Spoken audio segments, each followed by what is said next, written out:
Assalamualaikum. Hello friends, this is Nomani and welcome to Nomani Academy. आज की ये video मेरी उन लोगों के लिए बहुत ही खास होने वाली है जो लोग इंग्लिश के बिगनर्स हैं, यानी इंग्लिश ग्रामर को या फिर इंग्लिश लैंग्वेज को सीखने की चाहत रखते हैं। उन लोगों के लिए मैंने इस वीडियो में जो बेसिक्स हैं इंग्लिश ग्रामर के उनको मैंने कवर किया है।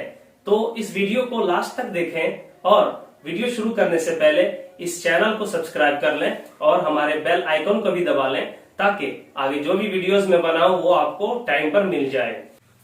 बेसिक्स ऑफ इंग्लिश ग्रामर में आज हम सबसे पहले जानेंगे अल्फाबेट।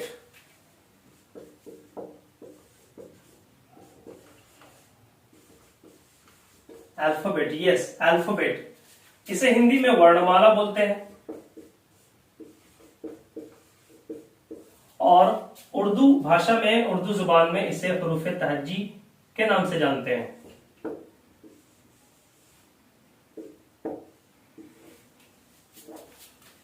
अब थोड़ा डिटेल्स में समझते हैं कि अल्फाबेट होता क्या है, वर्णमाला क्या होता है और हुरूफ तहज्जी क्या होता है।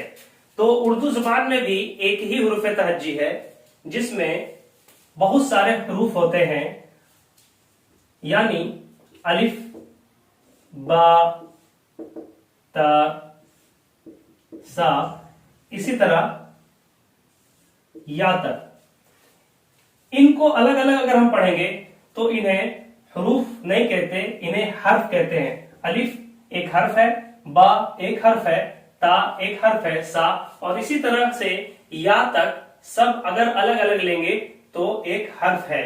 और इन तमाम को जब जोड़ते हैं तो उनको हरूफ बोलते हैं, उनको हरूफ कहा जाता है। और इस तमाम हरूफ को, इन सभी हरूफ के एक ग्रुप का नाम हरूफ तहज्जी है। उसी तरह हिंदी भाषा जो है, हिंदी जुबान है, इसमें वर्णमाला है।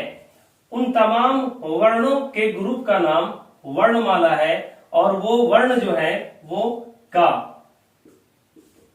ख, ग, इनको वर्ण या फिर हम लोग अक्षर बोलते हैं। तो का, खा, गा, इसी तरह चला जाता है हमारा ज्ञा तक। आगे आते हैं, अगर इंग्लिश लैंग्वेज को देखते हैं तो इंग्लिश लैंग्वेज में सिर्फ एक अल्फाबेट होता है, जिस तरह हिंदी में एक वर्णमाला और उर्दू में एक हुरूफ तहज्जी, उसी तरह इंग्लिश में भी एक अल्फाबेट होता है। Yes, there is only one alphabet in the English language. और इस अल्फाबेट में लेटर्स होते हैं, लेटर्स होते हैं। और वो लेटर्स कितने हैं? वो लेटर्स हैं 26।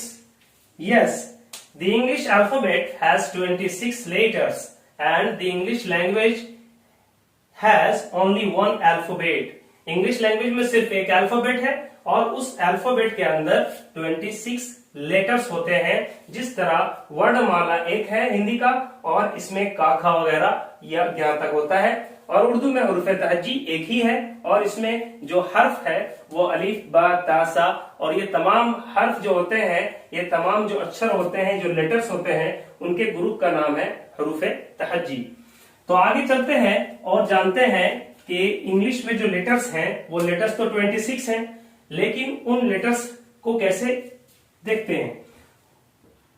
तो का, जैसे हम लोग हिंदी में का, खा वगैरह देखते हैं, उसी तरह इंग्लिश के जो लेटर्स हैं वो है ए, बी, सी, डी, इसी तरह जेड तक। ए से लेकर जेड तक जो अलग अलग ए, बी, सी, डी, इसी तरह लेकर जेड तक जो लेटर हैं उनको एक एक करके तो लेटर बोलेंगे। ए क्या है? ए खुद में एक लेटर है, बी एक लेटर है, सी एक लेटर है, इसी तरह सब एक एक करके अगर बोलेंगे तो सब एक लेटर है अलग अलग। और जब उसको कंबाइन करेंगे, जब उसको जोड़ेंगे तो वो सारे ग्रुप में आ जाएंगे और उस ग्रुप का नाम अल्फाबेट होता है और ग्रुप ऑफ लेटर्स होता है।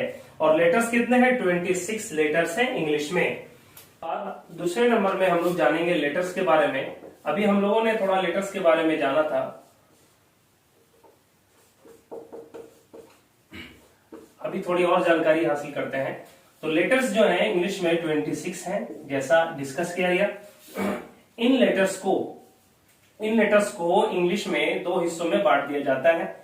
एक हिस्सा जो है हमारा वाउल्स कहलाता है, जो ए ई आई ओ और यू है।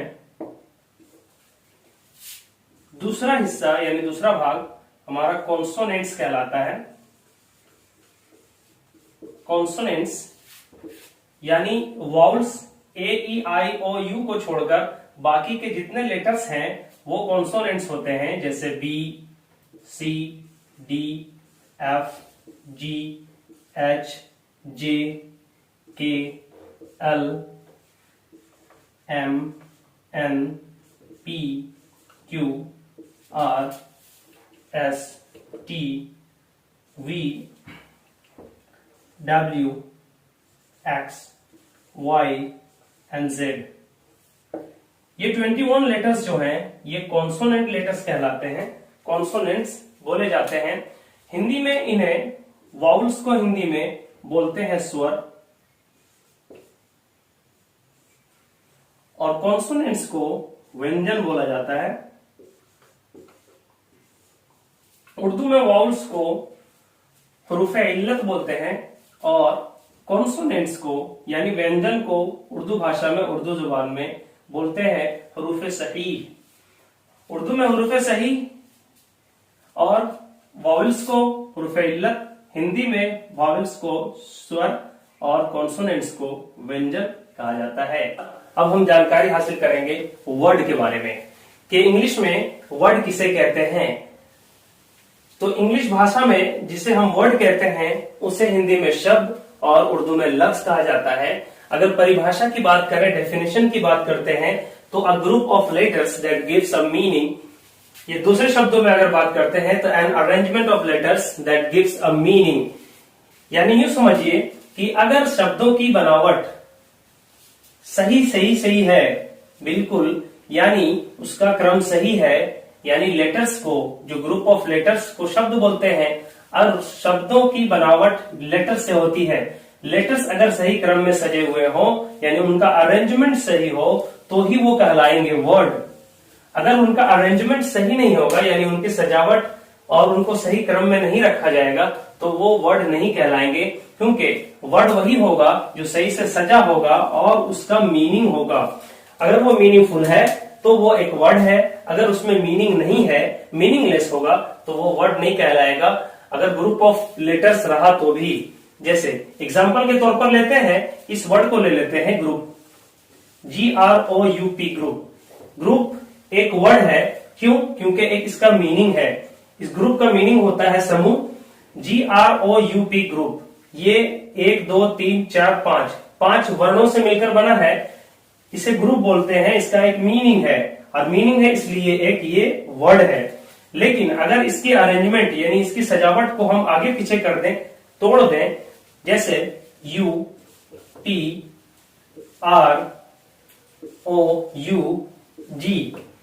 इस तरह से लिख दें इसे हम, या फिर आगे पीछे कर दें, आर को पहले कर दें, ओ बाद में कर दें, इस तरह से अगर सजा दें यानी डिस अरेंज कर दें तो सजा हुआ मालूम तो होता है, लेकिन उसके बाद भी उसका मीनिंग नहीं बनता।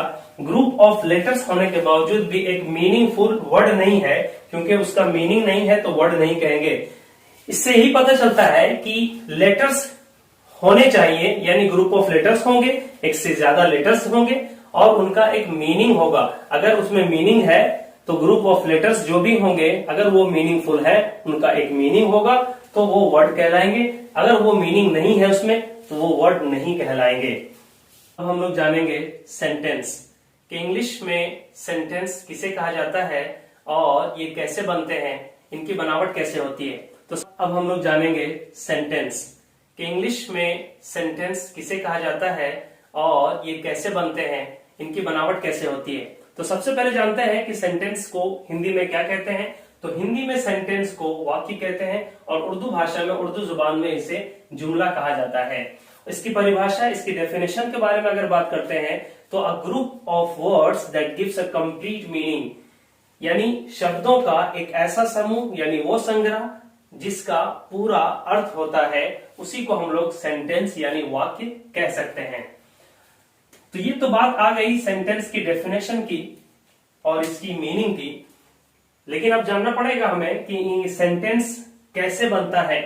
तो एक सेंटेंस में क्या क्या चीजें होती हैं इसको जान लेते हैं। सेंटेंस तो वर्ड्स से बनते हैं, ग्रुप ऑफ वर्ड्स अगर होंगे तो सेंटेंस की बनावट होगी, लेकिन ग्रुप ऑफ वर्ड्स होने के बाद सही से अरेंजमेंट होना चाहिए। जिस तरह वर्णों के सही अरेंजमेंट से वर्ड्स बनता है, उसी तरह वर्ड्स के सही अरेंजमेंट से, सही सजावट से हमारा सेंटेंस की निर्माण होती है, हमारा सेंटेंस बनता है। तो सेंटेंस में क्या क्या चीजें होनी जरूरी है, इस पर थोड़ा सा देखते हैं। बाकी सेंटेंस के बारे में और डिटेल वीडियो बनाएंगे, जिसमें सेंटेंस की दूसरी चीजों को और सेंटेंस के बहुत सारे पहलुओं पर विचार करेंगे। तो जानते हैं आज की सेंटेंस, जो एक बेसिक सेंटेंस होता है, उसमें क्या चीज होना जरूरी है। तो सेंटेंस में कम से कम दो चीजें होना जरूरी होती है। एक सेंटेंस में दो चीजों का होना बहुत जरूरी है। एक सेंटेंस के अंदर सबसे पहली चीज जो है वो सब्जेक्ट का होना बहुत जरूरी होता है, तब वो सेंटेंस की बनावट को समझेंगे आसानी से। सबसे पहले कि एक सेंटेंस में सबसे पहले तो सब्जेक्ट होगा, और सब्जेक्ट के बाद प्रेडिकेट।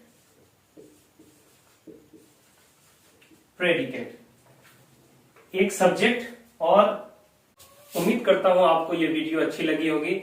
अगर ये वीडियो आपको अच्छी लगी तो आप इसे जरूर लाइक करें और सब्सक्राइब करें, और बेल आइकन तो दबा ही दें, और इस वीडियो को ज्यादा से ज्यादा शेयर करें ताकि उन लोगों तक ये वीडियो पहुंच जाए जिनको इस वीडियो की जरूरत है।